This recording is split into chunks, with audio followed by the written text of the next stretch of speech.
वाटत होतं की मला फक्त पत्रकारांचा सत्कार करून द्यायचं, पण संजयजींचं भाषण बघितल्यानंतर ऐकल्यानंतर लक्षात आलं माझाच करेक्ट कार्यक्रम करता येईल बरोबर, कारण तुमच्या सांगलीनं करेक्ट कार्यक्रम हा महाराष्ट्रात दिलेला. करेक्ट कार्यक्रम हा शब्द हा राजकारणातला प्रसिद्ध शब्द जो झाला, मराठी भाषेचा मी मंत्री आहे, जसं स्वातंत्र्यवीर सावरकरांनी अनेक मराठी भाषेला शब्द दिले तसं राजकारणातला करेक्ट कार्यक्रम हा सांगलीनं राजकारणाला शब्द दिले आहे. त्याच्यामुळे मला काय मुख्यमंत्री पदाची अजिबात आवश्यकता नाही. आपल्या सगळ्यांचा आशीर्वाद हेच माझ्यासाठी फार मोठं पद आहे. त्याच्यामुळं मी कोणाच्याही रेसमध्ये नाही आणि मला माझ्या मर्यादा माहिती आहे, त्याच्यामुळे त्याची चर्चा देखील करायची आवश्यकता नाही.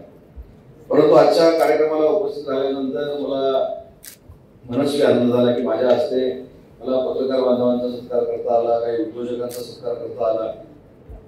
मग संजयजी म्हणाले की हा फोटो माझ्याबरोबर तुमचा सत्कार झाला म्हणून तुम्ही आता लावणार.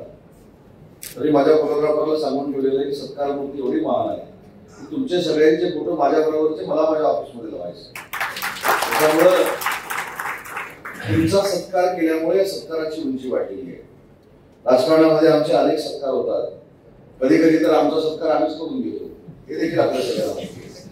त्याच्यामुळं हा सत्कार जो आहे जो संजयजींनी त्यांच्या सर्व सहकार्यांनी तुमचा केला, अशोकजींच्या उपस्थितीमध्ये केला, हा आमच्या दृष्टीने महत्वाचा आहे. कारण प्रामाणिकपणानं पत्रकारांना दिलेली दाद असेल, आमच्या उद्योजकांना दिलेली दाद असेल, ते प्रामाणिकपणानं तुम्हाला केलेला सत्कार आहे. आणि म्हणून आमच्या सत्कारापेक्षा हा एक विलक्षण सत्कार आहे आणि नाविन्यपूर्ण असा सत्कार आहे. मी अनेक वेळा अनेक कार्यक्रमाला जातो. काल देखील पत्रकारांच्या एका कार्यक्रमाला मुंबईमध्ये मी होतो. अशोकजींनी सांगितले की पत्रकारांची भूमिका काय असली पाहिजे, पत्रकारांनी काय केलं पाहिजे. अशोकजी हा तुम्हाला अधिकार आहे. याच्यावर जरा जरी आम्ही बोललो तर उद्या ब्रेकिंग आणि ती ब्रेकिंग झाली की डायरेक्ट इतका हातून मागा आमच्या लागतील. त्याच्यामुळे सहसा पत्रकारांनी काय करावं, कसं वागावं, काय करावं याच्यावर कधीच चर्चा करत नाही. कारण तो लोकशाहीतला चौथा स्तंभ आहे. त्याची देखील आपल्या राज्याला, आपल्या देशाला आवश्यकता आहे. आणि अनेक पत्रकार महाराष्ट्राला असे बघितलेले आहेत की त्यांनी महाराष्ट्राला दिशा दिलेली आहे, महाराष्ट्रासाठी त्यांचं योगदान आहे. आणि या महाराष्ट्राच्या जडणघडणीमध्ये पत्रकारांचा देखील खालीचा वाटा आहे. खालीचा वाटा नाही तर सिंहाचा वाटा होता, हे देखील आपल्या सगळ्यांना माहिती आहे. आणि म्हणून पत्रकारांबद्दल माझ्यासारख्या कार्यकर्त्याला नितांत आदर आहे. ठीक आहे, आज आम्ही भाषण केलं, आम्ही निघून गेलो, उद्या तुम्ही ते दाखवलंच नाही, उद्या ते पेपरला आलंच नाही, उदय सामंत सांगलीला येऊन गेलाय, कळणार आहे कसं. त्याच्यामुळे खऱ्या अर्थानं आम्हाला जिवंत ठेवण्याचं काम, आम्हाला पुढे नेण्याचं काम, आम्हाला प्रेझेंट करण्याचं काम या महाराष्ट्रामध्ये जर कोण करत असेल तर ते पत्रकार करतात. आणि म्हणून पत्रकारांबद्दल मनापासूनचा आदर आणि अभिमान आम्हाला सगळ्यांना आहे.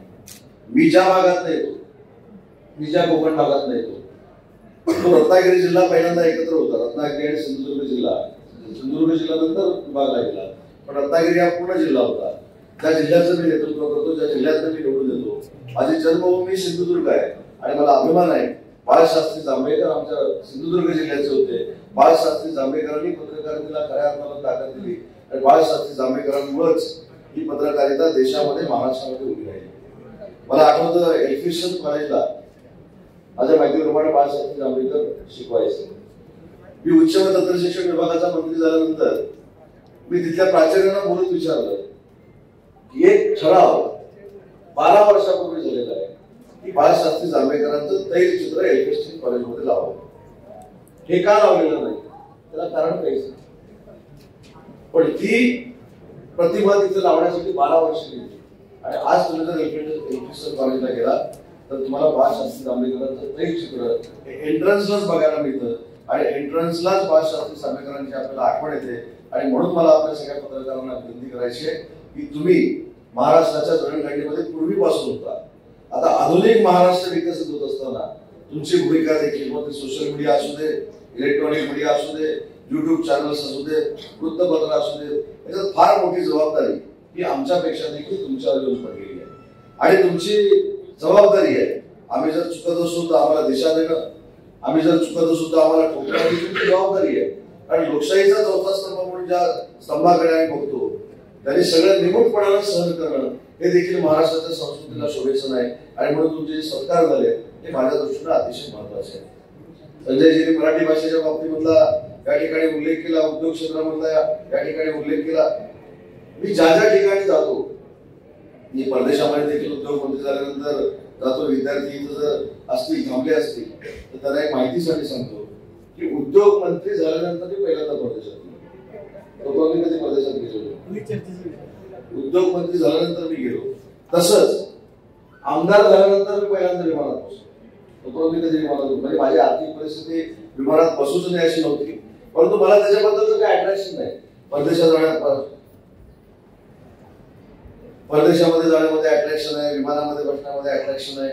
आता तर क्रमप्राप्त झालंय की तुमच्या सांगलीला येऊन मला ताबडतोब जर रत्नागिरीला जायचं असेल तर तुमच्यासारख्या मित्राचं एकंदर हेलिकॉप्टर असेल तर त्यांना जावं, हे क्रमप्राप्त झालेलं आहे.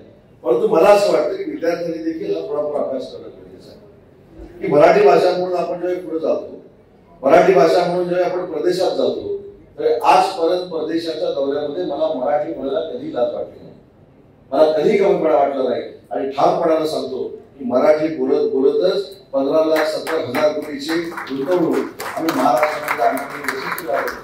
आज खऱ्या अर्थानं आपल्या मातृभाषेचा आहे. ठीक आहे, ज्यावेळी आवश्यकता असते तेव्हा आपण बोलू, आवश्यकता असेल तेव्हा हिंदी बोलू, हिंदी तर आपली राष्ट्रभाषा आहे. पण एक किस्सा आपल्याला सांगतो मी परदेशातला. आम्ही एका देशामध्ये गेलो होतो आणि देशामध्ये गेल्यानंतर मी पण जरा तयारी करून गेलो होतो इंग्रजी बोलायची. मी तसं मराठी माध्यमातून लहानाचा मोठा झालेला जिल्हा परिषदेच्या शाळेमध्ये अशोक तुम्ही शिकलो. मी कॉन्व्हेंटला शिकलो नाही, मी जिल्हा परिषदेच्या शाळेमध्ये शिकलो. आणि आजही मला आदर्श विद्या मंदिर शाळा क्रमांक 1 जिल्हा परिषद शाळा याच्यामध्ये शिकण्याचं दुःख कधी होत नाही. माझ्या समोर एकदम फ्लुएंटली बोलणारा इंग्रजीवाला जरी आला तर मी मराठीतून त्याला नामोहरम करू शकतो, एवढी ताकद तुमच्या आशीर्वादानं आणि मराठीनं मला दिली. तर या सगळ्यामध्ये काम करत असताना विद्यार्थ्यांनी कुठेतरी किंवा प्राध्यापकांची देखील जबाबदारी आहे की आपण ज्या राज्यामध्ये राहतो, ज्या राज्यामध्ये आपण या सगळ्या गोष्टी करतो तिथली मातृभाषा देखील सुदृढ झाली पाहिजे. यासाठी अशोकजी आपल्यासारख्या संस्थांनी पुढाकार घेतला पाहिजे. दिल्लीचा आपण उल्लेख या ठिकाणी केला. मी JNU मध्ये गेलो. आता JNU मध्ये जाणं किती अडचणीचं आहे अशोकराव तुम्ही सांगू शकता. मी गेलो, मला जाताना काही लोकांनी सांगितलं की तिथली जी मुलं आहेत ही गरीब कुटुंबातली जरी असली तर त्यांचा जो IQ लेवल आहे, त्यांचा जो अभ्यास करण्याची जी पद्धत आहे ती एक्स्ट्रा ऑर्डिनरी आहे. आणि म्हणून त्या JNUला आनंद साधारण असं महत्व आहे. मी तिथे गेल्यानंतर तिथल्या कुलगुरूंना भेटलो. कुलगुरू या तामिळनाडूच्या होत्या, पण मराठी अतिशय चांगला बोलायचं. मी त्यांना एक विनंती केली, मी महाराष्ट्रातला मराठी भाषेचा मंत्री आणि उद्योग मंत्री देखील आहे. माझी आपल्याला हात जोडून विनंती आहे की ज्या JNU मध्ये तुम्ही सगळ्या भाषांचे अध्यासन केंद्र केलंय तिथं माझ्या मराठी भाषेचं देखील अध्यासन केंद्र असलं पाहिजे. आणि तुम्हाला अभिमानानं सांगतो की 27 फेब्रुवारीला मराठी भाषा गौरव दिनाच्या निमित्तानं तिथल्या कुलगुरूंनी कुसुमाग्रजांच्या नावानं मराठी भाषेचं अध्यासन केंद्र JNU मध्ये सुरू केलं. छत्रपती शिवाजी महाराजांची युद्धनीती कशी होती, छत्रपती शिवाजी महाराजांची गनिमी काव्याची नीती कशी होती याच्यावरचे अभ्यासक्रम देखील इतिहासात पहिल्यांदा आता JNU मध्ये सुरू होणार आहे.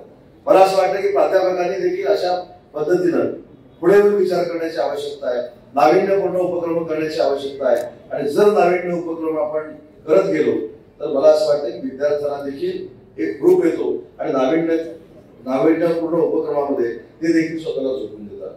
आपलं 2 वर्षापूर्वी माहिती असेल, 2 वर्षापूर्वी किंवा 1 वर्षापूर्वी मी आणि तत्कालीन सांस्कृतिक मंत्री सुधीर मुनगंटीवार त्यावेळी वाघनखा आणायला लंडनला गेलो. वाघनखा आणायला, वाघनखाबद्दलची माझी संकल्पना अशी वेगळी होती, कारण पुस्तकामध्ये वाघनखाचा इतिहास वेगळा वाचला होता. ती वाघनख कुठच्या हातामध्ये घालतात, उजव्या हातामध्ये घालतात की डाव्या हातामध्ये घालतात याच्याबद्दलच्या कुतूहलापेक्षा जी वाघनख छत्रपती शिवाजी महाराजांनी वापरलेली आहे ती मला बघायला मिळणार होती, हा उत्साह घेऊन मी तिथे गेलो होतो. आणि तिथे गेल्यानंतर एक लक्षात आलं की आपल्याला काही गोष्टीच्या माहिती नाही.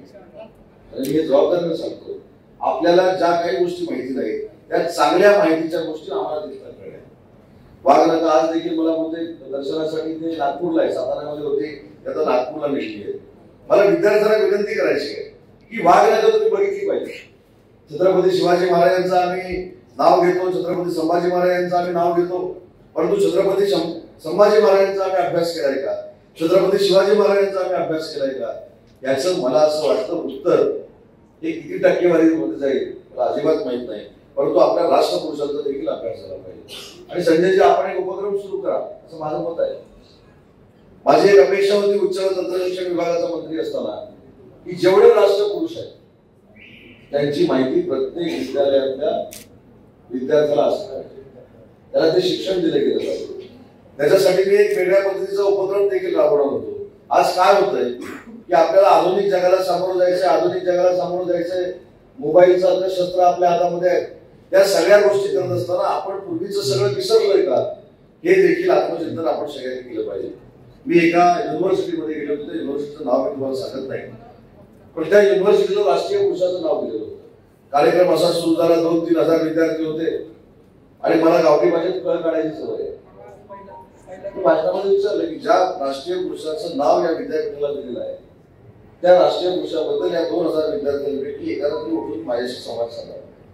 दुर्दैवाने एकही मुलगा संवाद साधू शकला नाही. त्यावेळी मी निर्णय घेतला की या महाराष्ट्रामध्ये ज्या युनिव्हर्सिटीना, ज्या शाळांना, ज्या कॉलेजेसना राष्ट्रीय संतांची, राष्ट्रीय पुरुषांची नावं दिलेली आहेत, त्या कॉलेजमध्ये, त्या विद्यापीठामध्ये कॉलेज सुरू होत असताना पहिली त्या सगळ्यांची माहिती दिली पाहिजे. आपण या विद्यापीठामध्ये ज्या शिकतो त्या विद्यापीठाला या राष्ट्रीय संतांचं, या राष्ट्रीय पुरुषाचं नाव का दिलेलं आहे हे त्या विद्यार्थ्यांना कळलं पाहिजे.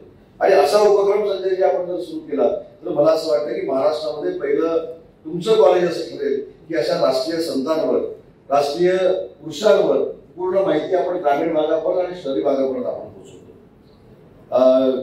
आज आम्हाला शासनानं संरक्षण पुरवलेलं आहे. आता माझ्यावर जे संरक्षण आहे त्याच्या कमरेला वेपन आहे, पण त्या वेपनपेक्षा झरीला वेपन हा विद्यार्थ्यांच्या हातात सध्या आहे, ते म्हणजे मोबाईल. त्याचा मगाशी उल्लेख केला. आपल्याला सगळ्यांना माहिती असेल की एक प्रसिद्ध जादूगार होते, रणवीर जादूगार. त्यांचा मुलगा विजय रणवीर आणि त्यांचा मुलगा देखील आता जादूची प्रयोग करतो.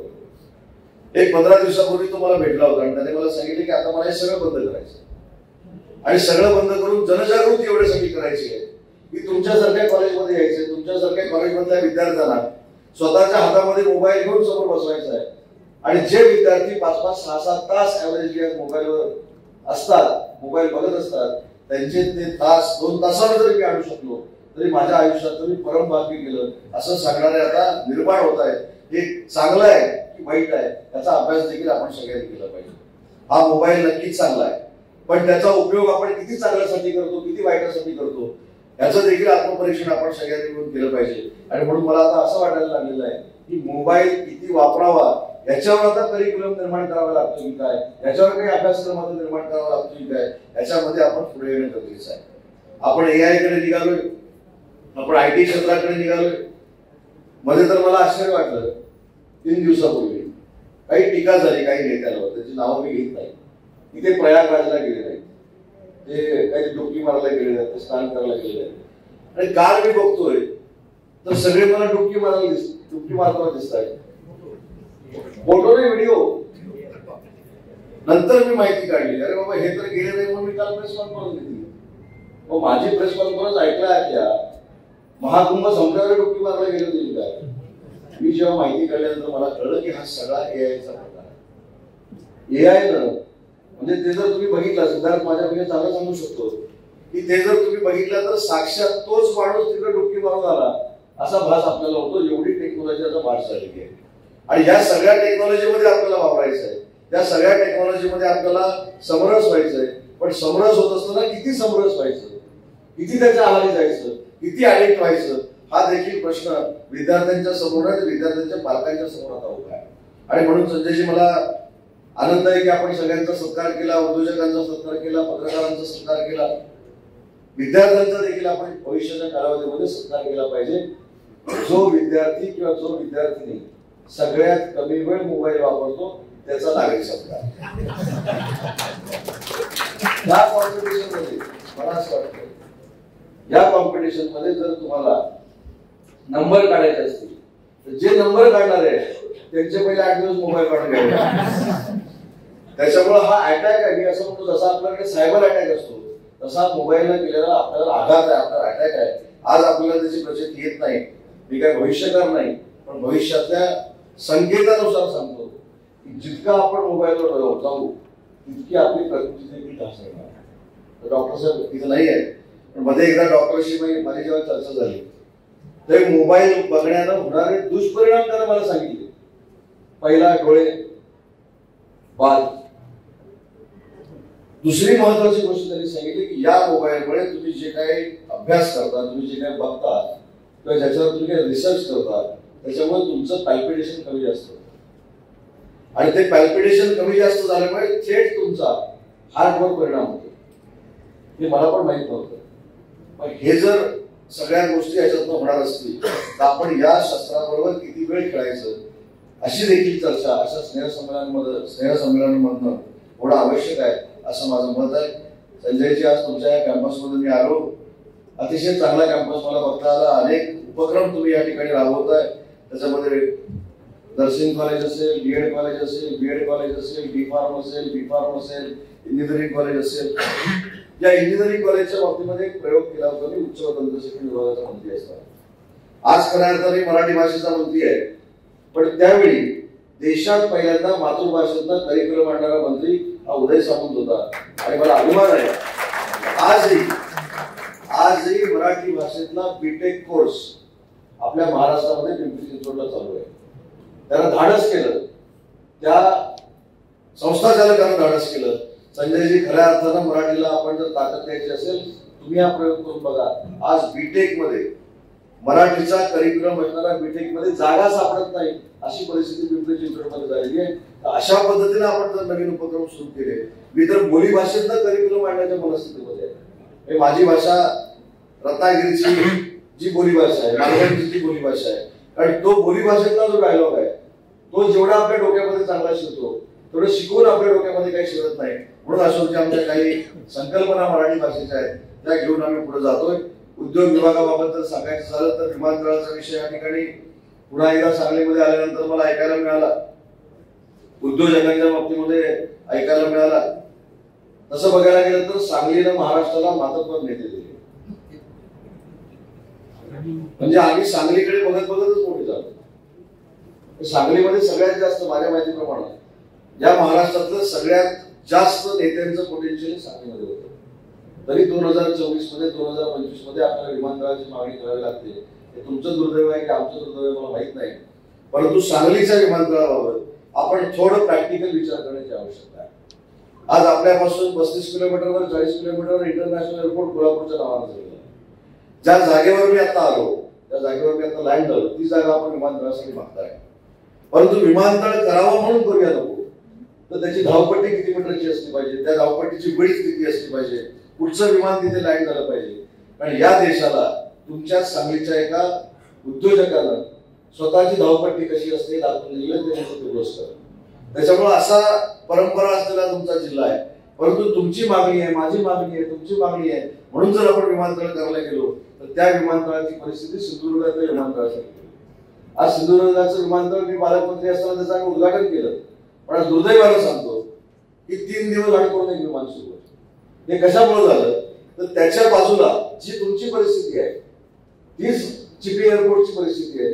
तुमचं जसं कोल्हापूर एअरपोर्ट इथं 40 किलोमीटरवर आहे, तसंच मोपा एअरपोर्ट, मनोहर पर्रिकर एअरपोर्ट हे तिथं 40 किलोमीटरवर आहे. तिथे सगळे फ्लाईट चालू आहेत. त्याच्यामुळे हा विचार तुम्हाला करूनच एअरपोर्टची मागणी करावी लागेल. परंतु उद्योजकांना जे इथे आणायचं आहे त्याच्यासाठी मी उद्योग मंत्री म्हणून नक्की पुढाकार घेईन. चांगले चांगले उद्योजक या ठिकाणी कशा पद्धतीने येतील त्यासाठी आम्ही प्रयत्न करू. या संदर्भात सांगलीच्या सगळ्या सर्वपक्षीय नेत्यांची माझी चर्चा देखील झालेली आहे की उद्योग विभागामध्ये जर आपल्याला काय करायचं असेल तर त्याच्यामध्ये आपण राजकारण आणूया नको. म्हणून आर पाटील साहेब ज्या मतदारसंघात निवडून यायचे तासगाव, तिथं देखील एमआयडीसी द्यायचा आम्ही निर्णय घेतला. त्याच्यानंतर जयंत पाटील साहेब ज्या मतदारसंघात निवडून येतात तिथं देखील आम्ही एमआयडीसी देण्याचा निर्णय घेतला. तुम्ही पलीकडे साताऱ्यामध्ये जर गेला तर तिथं देखील मसवडला 3000 एकरची जमीन आता आम्ही अक्वायर करतो एमआयडीसी साठी. त्यानंतर बेरोजगारी दूर होईल. आणि म्हणून मगाशी मी जो उल्लेख केला की 15,70,000 कोटीचे जे एमओयू झाले हे शाश्वत एमओयू आहे. याच्यातनं 15 लाख मुला मुलींना रोजगार मिळणार आहे. आणि आमच्यावर देखील एक ठप्प होता की कोकणामध्ये आम्ही प्रोजेक्ट देत नाही, रत्नागिरीमध्ये आम्ही देत नाही, पण आम्ही तो देखील इतिहास घडून दाखवला. 30,000 कोटीचे प्रकल्प फक्त एका रत्नागिरी जिल्ह्यामध्ये आम्ही करतोय आणि त्याच्यातनं 30,000 मुला मुलींना रोजगार मिळणार आहे. त्याच्यामुळे या सगळ्या गोष्टी आपण संस्थेच्या मार्फत केल्या पाहिजे. उद्योग आल्यामुळं तिथे त्यांना जे मुलांचं प्रॉडक्ट लागणार आहे, त्यांना काय स्किल लागणार आहे, याच्यावर स्किल सेंटर देखील प्रोग्रेसिव्ह तयार झाली पाहिजे. स्किल सेंटर तयार झाले पाहिजेत. आपण जॉब कसे देणार आहोत हे आपण सगळ्यांनी मिळून चर्चा केली पाहिजे. या चर्चेनंतरच उद्योग फार मोठ्या ताकदीनं येऊ शकतात आणि उद्योजकांवर आपण जबरदस्ती करू शकत नाही. उद्योजकांना आपण विनंती करू शकतो की तुम्ही या जिल्ह्यामध्ये या, तुम्ही चांगल्या पद्धतीनं काम करा, तुम्ही चांगल्या पद्धतीने इथं तुमची इंडस्ट्री उभी करा, ही आपण विनंती करू शकतो. परंतु शेवटी त्यांना जिथे बेनिफिट्स मिळतात, त्याला जिथं फायदा आहे, त्याला जिथे 4 पैसे जास्त मिळणार आहेत, त्याच जागेवर जाण्याचा ते प्रयत्न करत असतात. तरी देखील तुम्हाला सगळ्यांना बरोबर घेऊन या सांगली जिल्ह्यामध्ये देखील अतिशय चांगले उद्योजक येतील आणि इथल्या मुलामुलींना रोजगार कसा मिळेल यासाठी देखील उद्योग मंत्री म्हणून माझा प्रयत्न राहील, हा शब्द देतो. इथं आल्यानंतर आमच्या सगळ्यांचा आदर सत्कार संजयजी केला, त्याबद्दल मनापासून आपल्याला धन्यवाद देतो. भविष्याच्या तुमच्या संस्थेच्या चांगल्या कामासोबत महायुतीचं सरकार तुमच्या सोबत आहे हा देखील शब्द देतो. परंतु पहिलं जे तुम्ही भाषण केलं परत कधी करू नका ही देखील विनंती करतो. कुठेतरी शंका येते या कार्यक्रमाला कोणीतरी तुम्हाला सांगून मला बोलवले, पण ठीक आहे, त्यांच्या भावना या माझ्या प्रति असलेल्या प्रेमाच्या होत्या. मी पुन्हा एकदा सिद्धार्थला देखील मनापासून शुभेच्छा देतो. त्यांना देखील या मीडिया क्षेत्रामध्ये आधुनिक पाऊल जे टाकलेलं आहे तो देखील या क्षेत्रामध्ये फार मोठा हो ही ईश्वरचरणी प्रार्थना करतो. आणि मला बोलवलं, माझा सत्कार केला त्याबद्दल आपले आभार मानून माझं मनोगत संपवतो. जय हिंद, जय महाराष्ट्र.